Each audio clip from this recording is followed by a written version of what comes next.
Aujourd'hui, je te retrouve ici aux papeteries. Derrière moi, tu peux voir ce bâtiment qui est en fait un bâtiment qui comprend plusieurs startups, quelques studios d'animation, mais aussi les formations des Gobelins, dont je fais partie depuis septembre, puisque depuis septembre en fait je suis dans le cursus animateur de personnages 3D à l'école des Gobelins qui a son campus également à Annecy. Alors d'abord je vais te parler rapidement de mon parcours, pourquoi j'ai choisi cette école et cette formation ici, parce que l'animation c'est vraiment un vaste domaine, tu as plein de métiers, de spécialisation pour travailler dans les studios d'animation, jeux vidéo. C'est sûr que même dans les écoles d'art le choix est encore plus vaste, donc vraiment à toi de voir ce qui te correspond vraiment. Ce que je te présente ici c'est pas l'unique voie d'études en animation.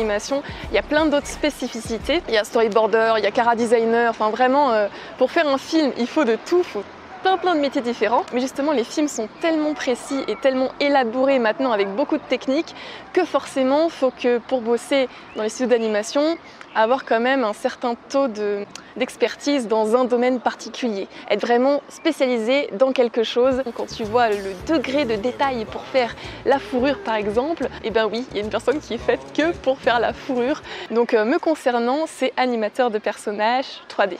Je vais également te présenter qu'est-ce que c'est être animateur de personnages 3D, qu'est-ce que c'est concrètement, c'est quoi le job. Et pour la suite, je vais m'installer ici puisque vraiment devant, il y avait vraiment trop de bruit, il y avait les voitures, les gens qui criaient. Ça fait 30 minutes que j'essaye de tourner et je n'y arrive pas parce qu'il y a tout le temps des gros bruits. Là je pense qu'on va être tranquille, on est à l'arrière des papeteries maintenant, donc derrière le bâtiment, deuxième entrée. Donc aujourd'hui je vais te parler un petit peu de ce métier-ci et ça sera l'occasion de te montrer mes animations que j'ai fait cette année. De te montrer également le procédé pour faire une animation. Tally. Oh my God, you look incredible. Tally. Oh my God, you look incredible. Je vous ai demandé sur Instagram de me poser toutes vos questions sur la formation auxquelles vous avez été nombreux à répondre. Donc à la fin de la vidéo, je vais répondre un petit peu à tout ça. Ça porte beaucoup sur le concours d'entrée notamment, mais également par exemple sur la technique d'animation. Ensuite, je vais te parler de comment se déroulent les cours, voilà, comment ça se passe avec les profs, tout ça. C'est vrai que c'est une année assez particulière dans ce cursus-ci spécifiquement, puisque notamment tout l'enseignement est en anglais. Donc je peux te dire qu'à la fin de l'année, les séries télé en anglais qui sont pas sous-titrées, tu les comprends très bien et ça c'est plutôt cool. Tout est en anglais parce que notamment il y a des internationaux dans notre classe.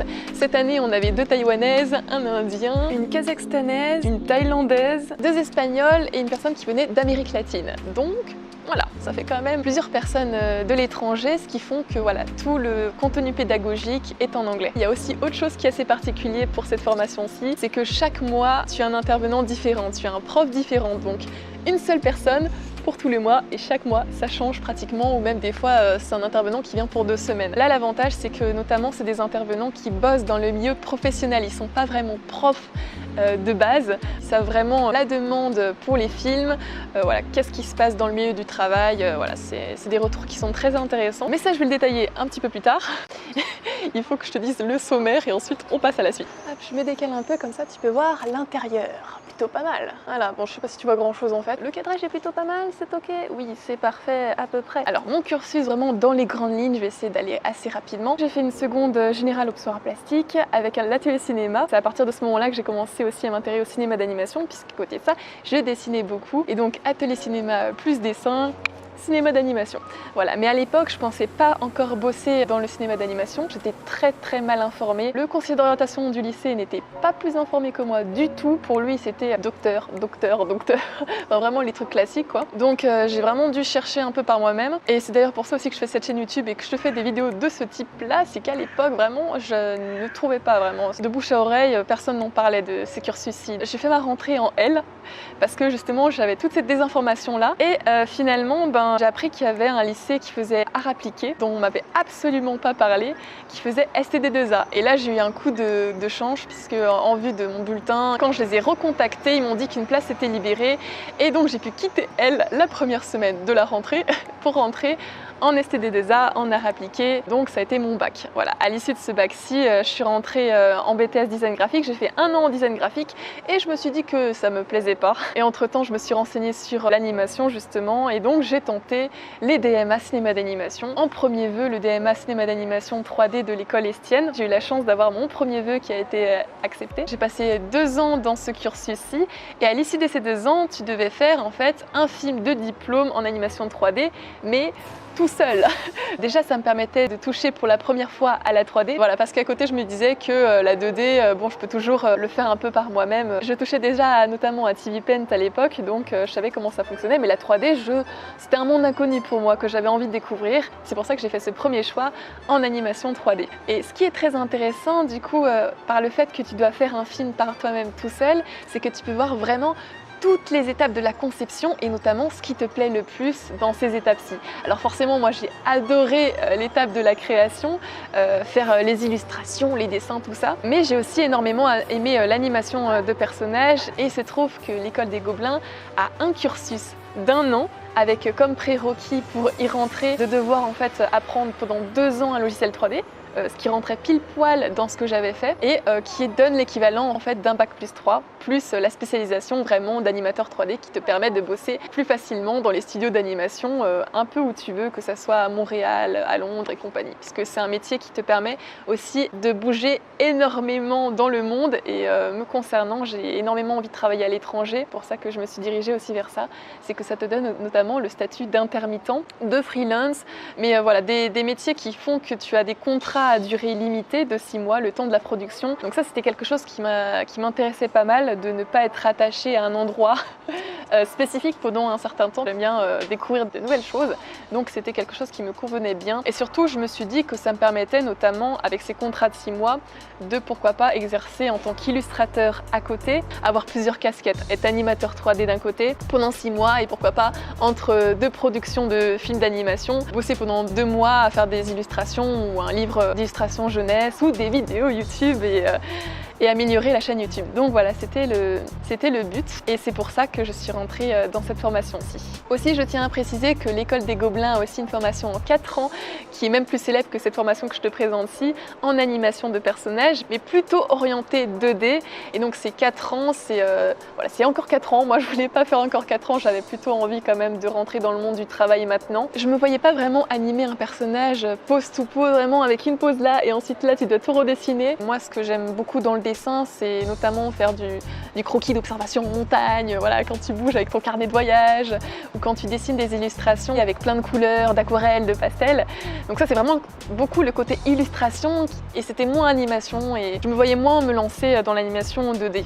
Pour ça. Pour l'animation 3D, tu as l'avantage quand même d'avoir une petite marionnette dans ta scène et ensuite voilà, tu la prends par les extrémités, par les coudes, tout ça, tu la bouges petit à petit et ensuite après tu peux faire la liaison entre les deux et faire des beaux arcs de cercle et compagnie. Bon, c'est un procédé qui est aussi laborieux, hein, c'est d'autres complications que l'animation 2D. Si on fait bouger un personnage, je trouve que c'est vraiment fascinant. Donner vie à quelque chose qui est inerte, je trouve que c'est un petit côté magique, quoi. J'espère que j'ai pas été trop longue sur le sujet. J'avais dit que j'allais être succincte sur ça, mais je suis pas trop sûre. Hein. Je prends aussi le temps de t'expliquer pourquoi je me suis lancée dans ça, pour que tu vois aussi par rapport à tes envies à toi, hein, que tu puisses les comparer et que tu dises par exemple « Oh, moi j'aime bien animer plusieurs personnages à la suite comme ça », et bien là tu te diras « J'irai plutôt en animation 2D ». Je pense que c'est utile quand même de rentrer un peu plus dans les détails. Alors justement, être animateur de personnages 3D, qu'est-ce que c'est concrètement dans un studio d'animation? Ben, tu vois les films, tu vois les acteurs qui jouent dans les films, qui doivent jouer des émotions, qui doivent faire des personnages précis, qui ont un passé, une histoire. Ben, tout ça, en fait, c'est le job de l'animateur de le mettre sur un petit pantin dans ta scène. Donc en fait, il y a tout le procédé de création des émotions comme le jeu des acteurs au cinéma, sauf que là, tu as les procédés d'animation qui sont en plus mis dedans, les principes d'animation, l'overlapse et compagnie, mettre le poids, enfin c'est les 12 principes de l'animation, je te les liste là, je vais pas m'étaler dessus puisque là ça va faire une super longue vidéo et ce sera plus une vidéo à part. Mais tu as en plus tout cet art-là par rapport à ce fait-là d'exprimer des émotions, de trouver la façon la plus convaincante de montrer par exemple la tristesse pour ce type de personnalité-là. Ben, ça peut être intéressant justement de prendre des cours de théâtre ou même des cours d'acteur de cinéma quand tu es animateur ou quand tu envisages de l'être. D'ailleurs, justement récemment, moi j'ai pris la masterclass par exemple de Nathalie Portman pour un petit peu comprendre comment ça fonctionne et qu'est-ce qui a bien marché pour elle, pour entendre un peu ses tips. Donc c'est des choses qui sont quand même assez intimement liées avec le métier d'animateur de personnages, comme tu peux le voir. Chaque personnage bouge de manière différente. Quand tu regardes Kung Fu Panda, forcément Po ne bouge pas pareil que Tigresse. Po, il est plutôt, voilà, il a une démarche un petit peu maladroite, empotée, qui n'est pas du tout dans la subtilité, et Tigresse, ça va être le côté beaucoup plus félin. Donc tout ça, c'est à prendre en compte. Forcément en animation, donc tu vas voir 10 000 marches différentes. Il n'y a qu'à regarder les gens qui marchent dans la rue et tu vois forcément qu'on a tous des styles un peu particuliers, un peu à nous quoi. Un des personnages de Nemo, ce dont se sont inspirés les chara-designers, c'est au niveau des yeux de Clint Eastwood. En fait, ils cherchaient un personnage qui avait l'air un peu cool, voilà, et tout, et ils se sont inspirés du regard de Clint Eastwood pour le transposer à un personnage d'animation. Donc tu as plein de références comme ça aussi à chercher quand tu es animateur de personnages, tourner aussi tes références toi-même. Donc je te dis pas, à un moment j'ai une animation d'un singe à faire. Qu'est-ce que j'ai fait chez moi pendant le confinement? J'ai fait le macaque dans ma chambre. Alors j'espère que les voisins ne pouvaient pas trop voir chez moi parce que j'ai pas de rideau, donc c'est un peu la baie vitrée. Je pense qu'ils se sont bien marrés. Voilà, donc c'est vrai qu'animateur, faut pas être trop propre sur soi. Faut aimer le ridicule des fois pour avoir des références, pour pouvoir faire tes animations. Alors maintenant, je vais rentrer dans le vif du sujet, vraiment. Là, on y est. Je vais te parler de comment se déroulent les cours dans ce bâtiment. Enfin non, du coup, puisque forcément, tu n'es pas sans savoir qu'il y a eu le confinement récemment, n'est-ce pas? Donc ça fait depuis mars, en fait, que je ne suis pas allée dedans. Donc là, je suis là. Non. Et je ne peux pas rentrer dans la salle. Voilà, mais donc ça se passait ici, au Papeterie. On a une salle à nous qui est assez grande et heureusement j'ai pris pas mal de petites vidéos un peu avant le confinement, donc je vais pouvoir t'illustrer ça en images. Là tu peux voir la magnifique salle avec tous les PC. Normalement dans les studios d'animation tu as 2 écrans, tu as besoin de ça pour animer puisque d'un côté tu as ton logiciel avec le personnage et de l'autre tu dois avoir ta courbe d'animation. Ça, la courbe, ça permet de cligner justement les arcs de cercle et compagnie. Je vais pas trop rentrer dans les détails pour ça parce que c'est quand même assez particulier. Je te ferai une vidéo à part si nécessaire sur le sujet. Donc tu as un très grand écran qui remplace 2 écrans, on va dire. On a des modules différents dans l'année. On a commencé par les cycles basiques de marche, de course. Donc les premiers cycles, ça a été par exemple 3 jours pour faire un saut, 1 semaine pour faire une marche. Enfin là, c'était vraiment des choses assez courtes en termes de délai et avec voilà, un roulement en termes de profs qui venaient. Ensuite, on a fait le body mécanique. Donc ça, c'est comment le personnage bouge, comment il va sauter, faire du karaté. Me concernant, j'ai pris une danse. Je trouvais ça vraiment très très beau et intéressant en termes de timing. Voilà, ça a été vraiment au choix et là c'est pour comprendre un peu la gestuelle, comment le corps fonctionne, comment il bouge quoi. Et dans les grandes lignes, on a eu après tout ce qui a été acting, la réaction du personnage par rapport à un autre personnage, la manière de parler, le lip-sync comme on appelle. Et donc tu as quand même un délai qui t'est imposé, le temps du dialogue généralement. Et c'est comme ça dans les films, donc on te donne la séquence, l'audio, et ensuite tu vas devoir animer par-dessus et trouver une façon notamment de combler les silences, puisque quand tu as un personnage qui fait blablabla, ensuite plus rien, il va pas rester droit comme un piquet, donc il va essayer de meubler, il va peut-être regarder ses mains, donc il y a plein de petits tips comme ça à trouver. Parmi ces modules-ci, on touche à différents styles d'animation, puisque tu n'es pas sans savoir qu'il n'y a pas qu'un seul style d'animation, il y a différentes façons d'animer, il y a le réaliste, le semi-réaliste, jusqu'au cartoon. Forcément, ça va pas avoir le même rendu à l'écran, le même procédé de création, notamment par exemple pour le cartoon, tu vas moins utiliser des références filmées, mais plutôt dessiner tes poses, parce que là ça va être des poses un peu plus extravagantes. Donc justement pour les personnes qui se posent la question, est-ce qu'on dessine quand on est animateur de personnages 3D? Oui, on dessine, notamment pour créer des animations un peu plus fantasy comme ça. À ce propos, on a eu des cours de modèle vivant le vendredi soir et ça c'était très très bien puisque ça te permet de dessiner des poses quand même assez fortes avec le modèle qui tient la pose, qui se contorsionne, tout ça, ça permet de voir un peu plus comment fonctionnent les muscles, l'anatomie, tout ça. Comment traduire les espaces négatifs? Ça, c'est par exemple l'espace que tu as ici avec une zone fermée, donc ça c'est un espace négatif, et ça c'est beaucoup utilisé en animation, notamment pour travailler sur les silhouettes. Hormis pour l'animation vraiment très réaliste, en animation généralement il était quand même demandé d'amplifier tes poses et de faire les poses les plus belles possibles, les silhouettes les plus jolies à regarder, les plus claires possibles. Et dans ce cas-là, le modèle vivant, ça peut être un très bon exercice d'accentuer certaines courbes du dos, de faire une silhouette un peu plus accentuée que d'ordinaire pour faire ressortir voilà, les lignes d'action, les lignes de mouvement.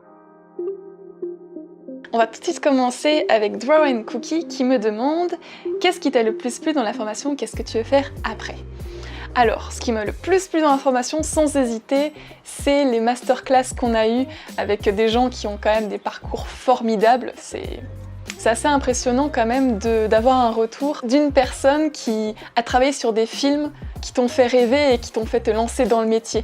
Quand tu vois des gens qui ont travaillé à DreamWorks, qui ont énormément de compétences, qui sont très doués dans leur domaine, qui te font voilà, des retours sur tes propres animations, ça te met des étoiles dans les yeux, c'est sûr. Et puis toutes les masterclass que j'ai eues avec eux, en tout cas, ça m'a redonné tout de suite un boost de motivation. C'est vraiment ce côté-là de cette école-ci qui quand même te permet de voir des gens qui sont reconnus et avec qui tu as la possibilité d'échanger. Voilà, c'est comme si on te donne un petit ticket VIP. Qu'est-ce que je vais faire après? Eh ben, j'ai envie de travailler chez Disney, moi. À la base, s'il n'y avait pas eu le coronavirus, je pense que je me serais déplacée au Canada. Voilà, pour avoir un premier job dans un studio d'animation là-bas, pour avoir une expérience internationale. Ça, le Canada, c'était quelque chose qui me faisait rêver, c'était un gros but que j'avais depuis quand même 1 an et demi, donc je le visais vraiment après cette formation-ci. Et j'aurais eu l'opportunité notamment d'y aller, puisque avec le festival d'Annecy, on aurait pu rencontrer des professionnels et des studios canadiens, donc se faire embaucher par eux. Mais bon, tout ça, ça a été annulé, donc maintenant, pour le moment, je reste en France. J'ai eu une proposition de stage d'un studio étranger, d'un studio américain, mais c'était en télétravail et ça m'intéressait un peu moins, donc j'ai choisi un studio d'animation en France. Donc là, pour le moment, je vais travailler sur une série télé. Est-ce que c'était dur ? Alors, honnêtement, mon année de diplôme à l'école Estienne, c'était un rythme infernal. Sans doute que je me suis mis aussi également, puisque c'est vrai que je continuais quand même à faire quelques vidéos YouTube de temps en temps. Et aussi par le fait que je m'étais rajouté ces 2 semaines à Pékin, puisque j'avais participé à un appel à candidature pour l'ambassade de France en Chine, pour faire un trailer animé avec des étudiants chinois là-bas. Je crois que c'était l'année où j'ai le moins dormi en fait. Pour la petite anecdote, j'en ai même chopé des cheveux gris. J'avais pas de cheveux gris avant, là maintenant j'ai une quinzaine de cheveux gris qui datent du mois de juin, et le mois de juin c'était le mois où en fait je devais finir mon film de diplôme, donc cette année-ci je l'ai trouvé ouais, beaucoup plus détente. En fait franchement c'est passé comme un rien, voilà, il n'y a pas eu de gros stress ou quoi que ce soit, c'était une des années les plus calmes et les plus faciles, je pense, en termes de rythme de travail. Il n'y avait pas plein de projets en même temps, comme on peut avoir dans les écoles d'art, où tu dois tout gérer ça en même temps, avec les cours qui se relayent, là tu dois faire ça, là tu dois faire un mémoire de cinématographie, et en même temps tu dois bosser sur ton projet d'animation. Là au moins quand même on était focus sur l'animation qu'on devait faire, qu'on devait produire dans tel délai. Puis moi je sais que je suis une personne qui est quand même assez monotâche mine de rien, et j'aime beaucoup me concentrer que sur une chose, mais vraiment à fond pendant 1 semaine par exemple, et ensuite passer à autre chose que avoir plein de trucs en même temps. Je trouve que je suis beaucoup plus productive de cette manière-là. Ensuite on arrive aux fameuses questions sur le concours d'entrée. Alors j'en ai eu plusieurs, notamment Félix Zoln qui me demande est-ce que c'est difficile d'y rentrer? Au Gobelin, est-ce que c'est difficile d'y rentrer? Oui. Dans toutes les formations, non. En fait, disons que si tu as déjà fait des études, par exemple, la formation de 4 ans, faut pas se leurrer, elle est vraiment très dure d'accès, parce qu'il y a énormément de candidatures, puisque c'est la formation la plus connue des Gobelins, et les Gobelins, c'est la première école d'animation européenne, et la deuxième au niveau mondial, donc c'est vraiment une école qui est très réputée. Donc forcément tu as énormément de gens qui candidatent. Après pour ce qui est dans la formation où je suis actuellement, déjà le fait que tu dois avoir déjà touché à la 3D pendant 2 ans, c'est une exigence qui fait que ça filtre quand même les personnes à l'entrée, que c'est pas directement des gens par exemple qui sortent du bac qui peuvent y accéder. Donc ça c'est C'est un gros point qui fait que cette formation est tout à fait accessible, je trouve, quand tu as déjà quand même une petite compétence dans l'animation 3D. Alors le concours il est assez particulier parce que tu le fais tout simplement depuis chez toi. Alors autant te dire qu'en période de pandémie actuelle, tu aurais pu très bien le passer, tout simplement puisque donc tu as 2 épreuves, tu as une épreuve où tu dois pendant 8 heures produire une animation, tu as la webcam allumée pendant 8 heures, donc pendant 8 heures voilà il y a un surveillant qui voit ta tête de concentrer là en train d'essayer de faire ton animation, et puis en fait t'es mis dans un salon avec 4 autres candidats, donc tu les vois travailler aussi en même temps que toi, et tu passes un entretien pareil directement depuis chez toi, donc avec la petite webcam. Alors je vais finir par une question technique sur la technique d'animation. Comment se passe la création d'une animation 3D? Est-ce qu'il y a l'utilisation dans cette formation de la motion capture? Alors c'est une très très bonne question. Pour rappeler rapidement, la motion capture, c'est un acteur qui va bouger voilà, dans l'espace avec différents capteurs sur le corps, et ces capteurs-ci, tous les mouvements vont être enregistrés par un ordinateur. Alors ça peut être autant la body mécanique, donc c'est-à-dire les mouvements du corps, qu'également le facial. Et c'est une technique qui a été notamment utilisée dans Seigneur des Anneaux pour faire Gollum. Puisque tu veux faire dans les films souvent de l'animation quand même très réaliste pour pas avoir de différence entre les acteurs de prise de vue réelle et tout ce qui est créature un peu imaginaire. C'est une technique qui est très utilisée dans les boîtes de jeux vidéo, pareil pour le fait qu'ils veulent faire beaucoup, dans certains cas, de l'animation très réaliste, et ça permet de faire ça. Alors par contre, même si c'est de l'animation réaliste, qu'on a un acteur qui joue, il y a toujours un animateur qui va venir après coup pour pouvoir cleaner tout ça, pour pouvoir enlever les bugs, pour pouvoir fluidifier l'animation et la rendre plus jolie à regarder. Après, comme technique d'animation que nous on a appris dans notre formation, qui est plus utilisée pour le futur film, donc les films d'animation classiques, c'est beaucoup plus le keyframe, donc là c'est vraiment tu pars de rien en tant qu'animateur, et ensuite tu vas devoir faire voilà, pose to pose, créer petit à petit les différentes positions du personnage, et ensuite voilà, créer le mouvement et tout ça. Donc ça c'est vraiment 2 techniques différentes.